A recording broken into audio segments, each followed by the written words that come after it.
Also happening here in Ottawa today, the government's firearms legislation cleared the Senate. It's now waiting royal assent. Bill C-71 will enhance background checks. Police will now have the power to look at an applicant's entire life history before allowing them to buy a firearm. Also, retailers will have to keep records of firearms sales for at least 20 years and make them accessible if police have obtained a warrant.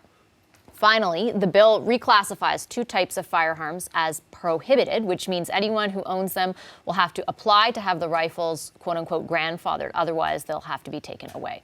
The Conservatives say that if elected this fall, they'll repeal the bill. What's the government's response to critics who say the new laws won't do much to combat gun violence in Canada? Public Safety Minister Ralph Goodale joins me now from the House of Commons foyer. Hi, Minister Goodale. Great to see you. Good afternoon. If the vast majority of gun crimes are committed using illegally obtained firearms, how will this bill help lessen gun crime? How will it change that? Well, it establishes a framework that will make public safety more secure in the country. The background checks provision is particularly important. That was recommended virtually by all political parties right across the spectrum, making sure that licenses are in place when a transaction is taking place. That's another emphasis on the integrity of the system.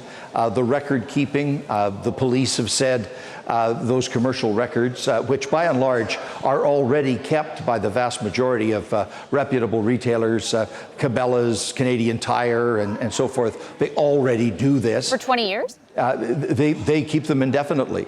Those are their standards. Those are the normal commercial standards. And the police have said that is absolutely essential. They've said that's critical to their ability to track guns that are involved in crimes. Couple these legislative provisions with another set of policy initiatives we've taken, investing $327 million over the next 5 years in various efforts, federally and provincially, to attack guns and gangs, including a substantial increase in funding for CBSA to deal with smuggling at the border. Let me pick up on the point about records. What do you say to gun owners who say the mandatory record keeping in this bill imposes that stipulation that they have to, that those retailers have to keep that? It's kind of, they've been calling it a gun registry by stealth. Yeah, I know that's the line the Conservatives use to raise funds. It's in all of their fundraising emails. And they're fundraising pretty well off of it, right? Like, it's not true. It's absolutely not true. It is factually incorrect. The records are not kept by the government. The records are kept privately by the individual enterprises, and they can only be accessed with the appropriate warrant. So this is not any kind of backdoor registry. In fact, when the bill was going through committee, an amendment was moved by the Conservatives that was supported by everybody around the table, saying that nothing in this law can ever be interpreted so as to justify the recreation of the long gun registry. So there is an absolute prohibition in the law against the law being used as a registry. But they're arguing that it's by stealth, right? That it's not. I take your point that it's not the government running it and that you need a warrant to access it, but it's still copious record keeping that can be accessed if that warrant is obtained. And that in the vast majority of cases is always the case right today. That's the way Canadian Tire operates today. That's the way Cabela's operates today. That's the way the system operates in the United States. And nobody complains about that. Okay, let me ask you about the criticism coming from the other side, because there is concern that this doesn't go far enough, particularly from those who advocate for more gun control. When will this government decide whether or not to ban handguns, as you well know, the mayors of Toronto and Montreal have asked for? Minister Blair has been examining that question very carefully now. For the last several months, he was given a mandate by the Prime Minister to look at that question precisely.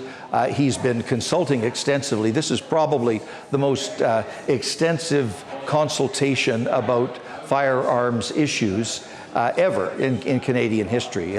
Minister Blair has canvassed all sides. He's gone to every corner of the country to make sure that everybody that had a point of view was heard, and heard fairly and factually. His report on the matter is, I believe, virtually complete. I expect that we'll be hearing a recommendation from him in the next short while, and it will be based upon very, very thorough consultations with Canadians, and with the best interests of public safety at heart. Those consultations with respect, Minister, wrapped up before April 11th, 2 months ago nearly. The report on those were made public. Is the reason that it's taking so long because there's a split in caucus over the issue? No, quite frankly, Minister Blair has been putting together his best assessment of everything that he heard, and indeed his consultations have been ongoing even since the publication of that preliminary paper, and he has continued to listen, to reach out. I've been in some of those later meetings with him to make sure that every perspective is heard, and that the decision that we make, the policy recommendation that we put forward, is well considered and actually achieves the greatest interests of public safety. Given the fact there's only about 3 weeks left of this sitting, then the House rises and we head into election season, is this just going to be a part of your platform? Is there any action the government will actually take? Well, let's wait for Minister Blair's recommendations. There are some things that could be done quickly, others that would take more time, others that would take legislation. And he is considering all of the tools that would be available to him and to the government to move in a timely way. I want to turn to another file under your ministry, and that is foreign fighters. We've had you on the show before asking you about whether or not Canada has any plans to repatriate a number of people who have gone over to fight for ISIS, their wives or their children who have been born over there. You said in the past that you had no intention of doing so. I'm wondering if that's still the case. Global had been reporting that a Turkish official, for example, said that they were willing to work with Canada and aid that process. Has the government's position changed on that at all? No, we obviously follow the conflict zone very, very carefully. It's very difficult. It's a dysfunctional zone, very dangerous, and not one in which we have normal diplomatic or consular services. The alleged offer or idea from an unidentified Turkish official is something that I have no knowledge of, and I've checked with Global Affairs, and they say there's been no such conversation with them either. France has offered a similar position as Canada in the past, saying that, if you go over there to fight, sorry, we're not going to put in the effort to bring you back. However, a number of its citizens have recently faced trial and been eventually found guilty and then sentenced to death penalty. France is now saying that they will take, quote unquote, the necessary steps to prevent Iraq from carrying out capital punishment. Would Canada do the same? Canada's position is to oppose the death penalty both in Canada and around the world. That has been our official government policy for decades, and that is the position that we will continue to take. So do you oppose the death penalty for Canadian citizens who have gone to Iraq to fight with ISIS? We oppose the death penalty, period, wherever and under whatever circumstances. That is the position of the Government of Canada, and it has been so for decades. If Canadian citizens were sentenced to death in those circumstances, would the Canadian government intervene?